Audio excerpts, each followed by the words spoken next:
Ce matin-là, j'avais mis ma plus belle robe, celle en lin bleu que je gardais pour les grandes occasions. Mes valises étaient prêtes depuis la veille, posées près de la porte d'entrée. Il était 7h moins le quart quand mon téléphone a vibré sur la table de la cuisine. Un message de ma fille. « Maman, on a réfléchi avec Sébastien. On préfère passer Noël en famille, juste nous deux avec les enfants. Tu comprendras. Bonne fête quand même. » Je suis restée debout, immobile, le téléphone dans la main. Par la fenêtre, je voyais la neige tomber doucement sur les toits de Lyon.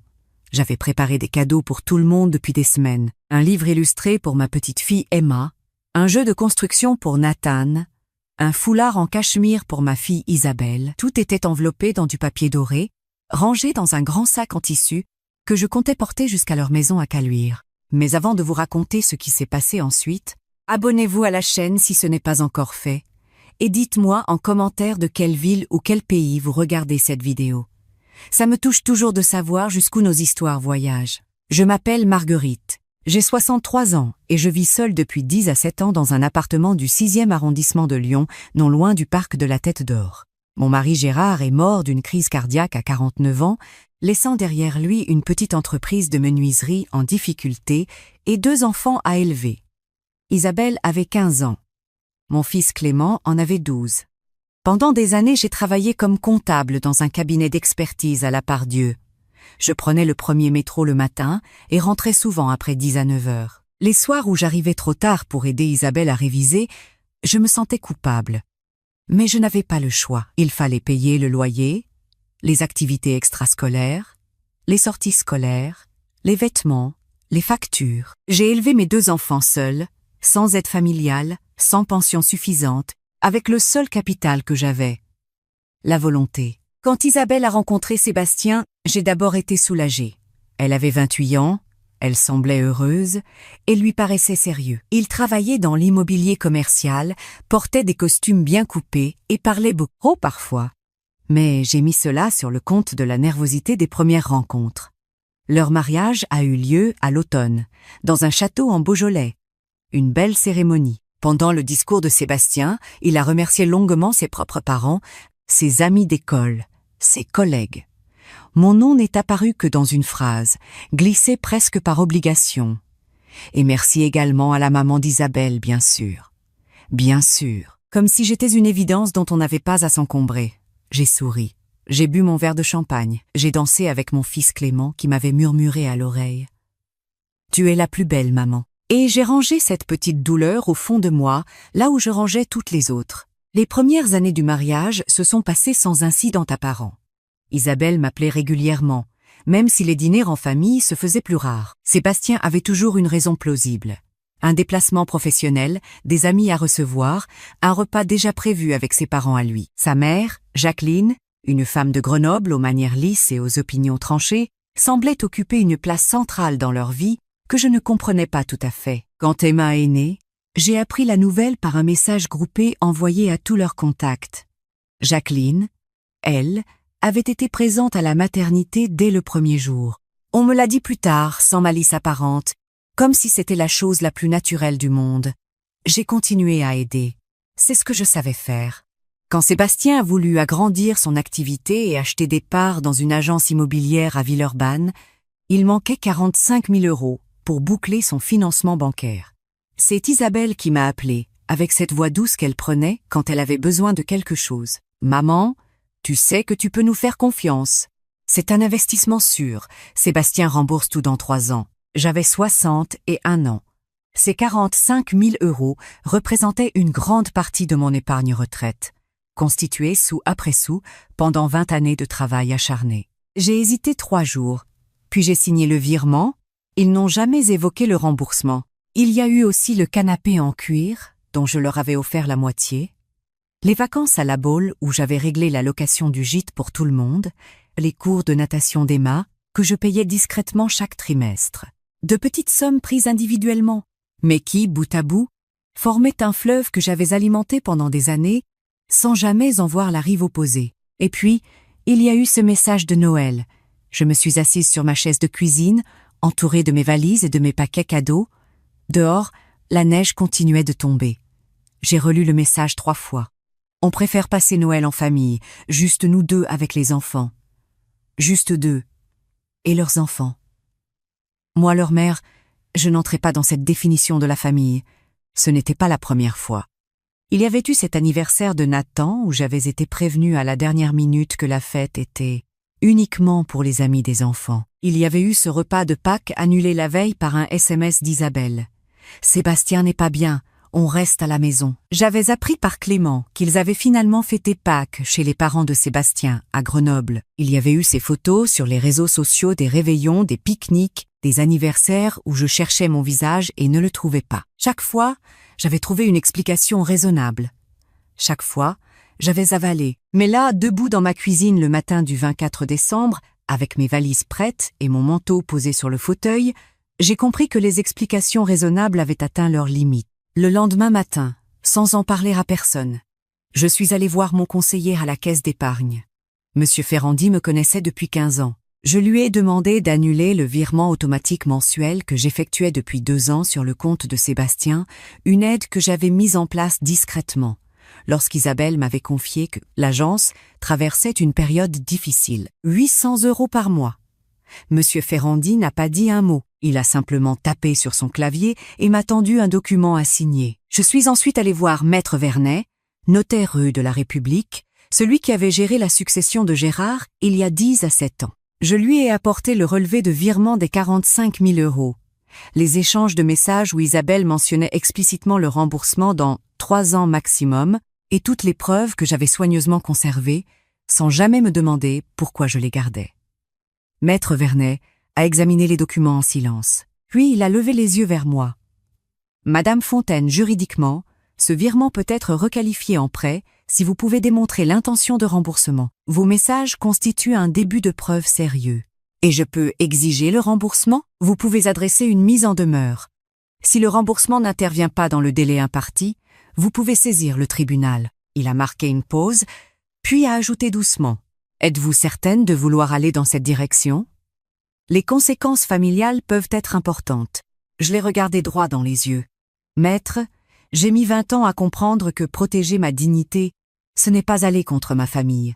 C'est le seul moyen de la sauver. » La mise en demeure a été envoyée par lettre recommandée avec accusé de réception le 27 décembre. Pendant ce temps, ma fille ne m'avait pas appelé pour me souhaiter un bon Noël. Les premiers jours de janvier ont été étranges. Je regardais mon téléphone sans attendre d'appel. Je cuisinais pour moi seule, ce que je n'avais pas fait depuis longtemps sans en souffrir. Je me levais le matin et je buvais mon café face à la fenêtre, en regardant les joggeurs faire leur tour du parc. Il y avait une légèreté que je n'arrivais pas tout à fait à expliquer. Mon fils Clément m'a appelé le 3 janvier. « Maman, Isabelle m'a contacté. Elle m'a dit que tu leur avais envoyé une lettre d'avocat. D'un notaire, pas d'un avocat. » Il y a eu un silence. Qu'est-ce qui se passe vraiment? Je lui ai tout raconté. Le message de Noël, les 45 000 €, les 800 € mensuels, les années à être l'invisible de service. Clément m'a écouté sans m'interrompre. Quand j'ai terminé, il a soufflé. « Maman, pourquoi tu ne m'as rien dit avant? Parce que je pensais que ça finirait par s'arranger. C'est ce qu'on se dit toujours. Tu as bien fait? » Sa voix était ferme. « Tu as très bien fait. » Ces 3 mots m'ont fait monter les larmes aux yeux. Pas par faiblesse, par soulagement. Isabelle a appelé une semaine après la réception de la mise en demeure. Sa voix était tendue, contrôlée, comme quelqu'un qui lit un texte préparé à l'avance. « Maman, je ne comprends pas pourquoi tu fais ça. C'était un cadeau de ta part, tu le sais très bien. Tu n'as jamais parlé de remboursement. Aïe. Tu as dit, et je cite, que Sébastien rembourserait dans 3 ans. C'était en novembre, il y a 2 ans. J'ai le message. C'était une façon de parler. Non, Isabelle, c'était une promesse. Elle a changé de ton.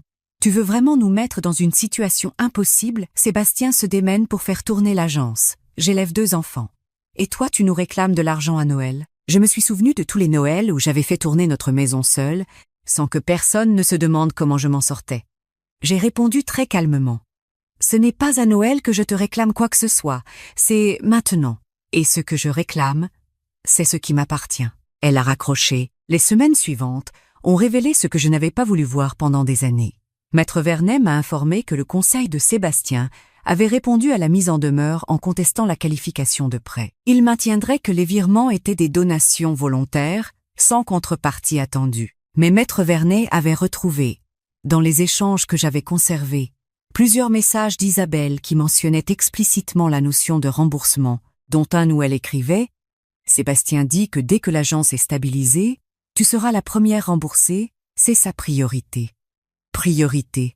Le mot faisait presque rire. Il y avait aussi les virements automatiques des 800 € mensuels. En 2 ans, cela représentait 10 à 9 200 € supplémentaires qu'ils n'avaient jamais mentionnés, jamais remerciés, jamais reconnus. Leur position est juridiquement fragile, m'a dit Maître Vernet. Les messages constituent une reconnaissance implicite de dette. Un juge pourrait retenir la qualification de prêt sans difficulté. C'est à ce moment-là qu'une voisine de palier, Françoise, m'a rendu visite avec une tarte aux pommes. Françoise avait 67 ans, les cheveux blancs coupés courts et cette façon directe de dire les choses que j'avais appris à aimer. Elle a posé sa tarte sur la table, s'est assise et m'a regardée. « Tu as l'air différente, Marguerite. Plus droite. Je me sens différente. C'est bien. » Elle a versé le café. « Tu sais ce qu'on m'a dit quand j'ai eu 60 ans? Que je devais être reconnaissante pour les miettes qu'on me donnait. J'ai mis 10 ans à comprendre que les miettes, ce n'est pas de l'amour. C'est de l'aumône. » J'ai pensé à cette phrase pendant plusieurs jours. Emma m'a envoyé un dessin par la poste fin janvier. Une maison avec une cheminée, un soleil souriant, et 2 personnages, une grande et une petite tenant des ballons. En dessous, elle avait écrit en lettres maladroites. Pour mamie Marguerite qui habite près du parc. 7 ans, et cet enfant avait compris quelque chose que les adultes autour d'elle refusaient de voir. J'ai encadré le dessin et je l'ai accroché dans mon couloir. 2 mois après la mise en demeure, le conseil de Sébastien a proposé un règlement amiable. Ils acceptaient de reconnaître un prêt de 30 000 €, pas la totalité, et proposaient un remboursement en 48 mensualités. Maître Vernet m'a conseillé d'accepter. Vous récupérez probablement davantage par cette voie que par un jugement, qui peut être long et incertain. J'ai accepté, mais j'ai posé une condition non négociable. Les 15 000 € restants seraient transformés en donations officielles et formalisés par acte notarié, au bénéfice d'Emma et de Nathan, bloqués jusqu'à leurs 10 à 8 ans pour financer leurs études. Pas un centime ne passerait par les mains de leurs parents. Sébastien a rechigné. Isabelle a fait silence pendant 2 jours, puis ont accepté. Le jour de la signature chez Maître Vernet, Isabelle était assise de l'autre côté de la table. Nous ne nous étions pas vus depuis le 24 décembre. Elle avait les traits tirés. Sébastien regardait ses chaussures. Maître Vernet lisait les clauses d'une voix neutre et professionnelle. Quand tout a été signé, Isabelle a levé les yeux vers moi. « Tu es contente de toi ?» J'ai pris le temps de répondre. « Je ne suis pas contente, mais je suis en paix. Ce n'est pas la même chose. » Elle est sortie sans m'embrasser. Le printemps est arrivé progressivement. J'ai repris une activité que j'avais abandonnée après la mort de Gérard. La céramique. Tous les mardis matins, j'allais dans un atelier associatif dans le quartier de la Guillotière, où une dizaine de femmes de tous âges travaillaient l'argile en silence ou en bavardant selon l'humeur. Je rentrais les mains marquées de terre grise et le cœur curieusement allégé. Clément venait me voir plus régulièrement. Lui et sa compagne Aurore habitaient à Saint-Étienne, à 1 heure de train. Il venait le week-end parfois et nous faisions de longues promenades autour du parc. Il me parlait de son travail, de ses projets, de ses doutes aussi. C'était la première fois depuis des années que j'avais l'impression d'exister dans la vie de l'un de mes enfants autrement que comme une ressource. Un mardi soir, j'ai reçu un appel du père de Sébastien, Henri, un homme que j'avais croisé à quelques repas de famille discrets, attentif, qui semblait regarder son fils avec un mélange d'amour et d'inquiétude. « Madame Fontaine, pardonnez-moi de vous appeler ainsi. Je voulais vous dire, et ce n'est pas facile pour moi que je comprends ce que vous avez fait. Isabelle et Sébastien ont des torts. Je ne les excuse pas. » J'étais silencieuse. Sébastien a grandi dans l'idée que l'argent réglait tout. C'est peu, être de notre faute, à Jacqueline et moi. Il y avait quelque chose d'authentique dans sa voix, une fragilité que je n'avais pas attendue. Ce que vous avez fait pour Emma et Nathan le font pour les études, c'est un acte d'une grande générosité. Je voulais vous le dire. Après avoir raccroché, j'ai regardé par la fenêtre un long moment. La rue était calme. Un couple passait avec un chien. Une voisine remontait ses courses. La ville continuait, indifférente à mes histoires d'argent et de famille. Et pourtant, quelque chose s'était déposé en moi, doucement, comme ces journées de mai qui finissent sans qu'on les ait vues commencer. C'est au mois de juin que les choses ont basculé d'une façon que je n'avais pas anticipée. Isabelle m'a appelé un vendredi matin. Sa voix n'était plus tendue comme lors de notre dernière rencontre. Elle était différente. Fatiguée, fragile. « Maman, est-ce que je peux venir te voir ?» Je n'ai pas répondu immédiatement. Puis, « Quand tu veux. » Aïe. Elle est arrivée le lendemain avec Emma. En la voyant franchir la porte, j'ai été frappée par son visage. Elle avait maigri.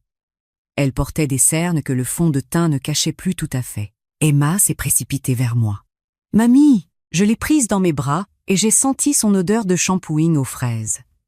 Ces choses-là ne changent pas. Isabelle s'est assise sur le canapé. Elle a regardé le dessin d'Emma encadré dans le couloir. Quelque chose a traversé son visage. « Tu l'as gardé ?»« Bien sûr. » Emma est allée chercher ses crayons dans la chambre que j'avais aménagée pour elle, un coin avec une petite étagère, des livres, 2 nounours et une boîte de pastels. Isabelle a regardé cela aussi. « Sébastien et moi, on est en thérapie de couple », a-t-elle dit. Le thérapeute nous a demandé à chacun de réfléchir à quelqu'un qu'on avait blessé. Elle s'est arrêtée. J'ai dit ton prénom immédiatement. Je n'ai rien dit. J'ai attendu. Maman, je ne sais pas comment on en est arrivé là. Je crois que j'ai laissé Sébastien définir ce qu'était une famille correcte. Et dans sa définition, tu n'entrais pas vraiment. Parce que tu étais seule. Parce que tu venais du travail, pas de l'aisance. Parce que tu étais. Elle a cherché ses mots. Trop de choses qu'il ne savait pas gérer. Et toi ? Je lui ai demandé doucement. Moi ? J'ai eu peur. Peur qu'il me reproche de lui imposer ma famille. Peur de le décevoir. Alors, j'ai choisi la voie facile. Qui était te mettre de côté ? Sa voix s'est brisée légèrement.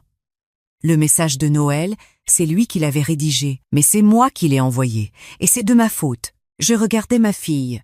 Cette femme de 36 ans, que j'avais vue naître par un matin de novembre froid et venteux, à l'hôpital Édouard Herriot. Cette petite fille qui pleurait la nuit après la mort de son père, et à qui je chantais des chansons jusqu'à ce qu'elle s'endorme. Ce n'était pas de la colère que je ressentais. C'était quelque chose de plus compliqué. Une tristesse ancienne et une tendresse que les années n'avaient pas réussi à effacer complètement. « Je ne te demande pas d'oublier, » a-t-elle dit. « Je te demande juste si on peut essayer. » J'ai réfléchi un long moment avant de répondre. Les ponts ne se reconstruisent pas en une conversation, mais oui, on peut essayer. Emma est revenue avec ses pastels et s'est assise par terre. « Mamie, je dessine quoi ?» Je me suis penchée vers elle. « Dessine ce que tu aimes. » Elle a réfléchi très sérieusement. « Je dessine le parc. » Et elle s'est mise au travail. La langue légèrement sortie, comme tous les enfants concentrés du monde. Isabelle et moi avons bu du thé en silence. Un silence différent des précédents, moins lourd. Les mois qui ont suivi ont été une reconstruction lente, sans spectacle. Isabelle et moi avons commencé à nous appeler le dimanche, brièvement d'abord, puis de plus en plus. Sébastien continuait sa thérapie.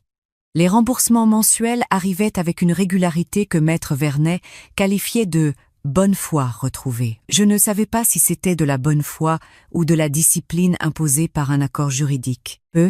Être les deux. Ce qui avait changé, en revanche, était irréversible. J'avais repris ma vie, entièrement. Mes mardis de céramique, mon abonnement à l'Opéra de Lyon pour la nouvelle saison, mes dîners avec Françoise qui apportait chaque fois quelque chose à manger et repartait toujours avec quelque chose à raconter. Mon fils Clément, qui m'appelait maintenant presque tous les jeudis soirs juste pour prendre des nouvelles. Un soir d'automne, je rangeais mes outils de céramique quand j'ai trouvé, dans un tiroir, une vieille photo de famille. Gérard, Isabelle enfant, Clément bébé et moi jeune, fatiguée, mais souriante malgré tout. J'ai regardé cette femme-là longtemps. Elle avait fait de son mieux. Elle avait porté beaucoup. Elle avait accepté trop de choses qu'elle n'aurait pas dû accepter. Mais elle avait aussi, à 63 ans, trouvé le courage de dire non. Emma venait me voir chaque mercredi après l'école. Je l'attendais devant la grille avec un goûter. Nous montions à pied au 6e, et pendant que les ascenseurs s'impatientaient, elle me racontait sa journée avec cette façon qu'ont les enfants de donner autant d'importance aux petites choses qu'aux grandes. Son amie Clara avait apporté une chenille dans une boîte. Le maître avait dit que la mer était plus grande que tous les pays du monde réunis. Un garçon avait pleuré parce qu'il avait oublié son goûter, et Emma lui avait donné la moitié de son pain au chocolat. « Tu as bien fait !» je lui ai dit. « Je sais !» a-t-elle répondu simplement. Un dimanche, En nous promenant toutes les deux le long du canal de Jonage, elle a glissé sa main dans la mienne et m'a demandé « Mamie, pourquoi tu habites seule ?»« Parce que j'aime ma maison. »« Mais tu n'as pas peur ?»« Non, j'ai appris à ne plus avoir peur. » Je l'ai regardée. « Et puis je ne suis pas vraiment seule. Tu es là, toi. » Elle a serré ma main un peu plus fort, les yeux fixés sur l'eau qui brillait sous le soleil de septembre. Ce soir-là, en rentrant, j'ai pensé à tout ce que cette année avait changé. À ces 45 000 € qui m'avaient coûté bien plus que de l'argent. À ce message de Noël qui avait tout précipité. À Maître Vernet qui m'avait demandé si j'étais certaine, et à ma réponse qui était venue sans hésitation. À Isabelle assise sur mon canapé, ses yeux cernés, ses mots vrais malgré leur maladresse. J'avais 63 ans et je comprenais enfin quelque chose que personne ne m'avait appris et que j'aurais voulu savoir à 40. L'amour maternel n'est pas une dette infinie, il est une chose vivante, qui a besoin, pour survivre, d'être rendue avec respect. Je n'avais pas agi par vengeance. J'avais agi par clarté. Parce que ce matin du 24 décembre, debout dans ma cuisine avec mes valises prêtes, j'avais compris que continuer à donner sans être vu n'était pas de l'amour, c'était de l'effacement. Et je refusais de m'effacer davantage. Sur le balcon ce soir-là, j'ai bu mon thé en regardant les lumières de Lyon s'allumer une à une. Il y avait quelque chose d'étrangement doux dans cette ville que j'aimais sans toujours le lui dire. Une permanence, une beauté ordinaire. Demain, Emma viendrait. Nous ferions des crêpes, nous lirions des histoires. Et peu, être qu'Isabelle appellerait. Et peu, être que nous parlerions de choses légères d'un film, d'une recette, de rien d'important. Ces conversations-là, les plus banales, sont souvent celles qui disent le plus. J'avais mis des années à comprendre que ma place dans cette famille ne se négociait pas. Elle ne s'achetait pas non plus. Elle se défendait simplement, avec calme, et avec cette certitude nouvelle que j'avais gagnée au prix d'un hiver difficile. On peut aimer profondément et se respecter en même temps. Ce n'est pas une contradiction, c'est une nécessité. Si cette histoire vous a touché, dites-le moi en commentaire. Qu'auriez-vous fait à ma place? Et ne manquez pas la prochaine vidéo qui apparaît sur votre écran. Elle recèle des émotions que vous n'attendez pas.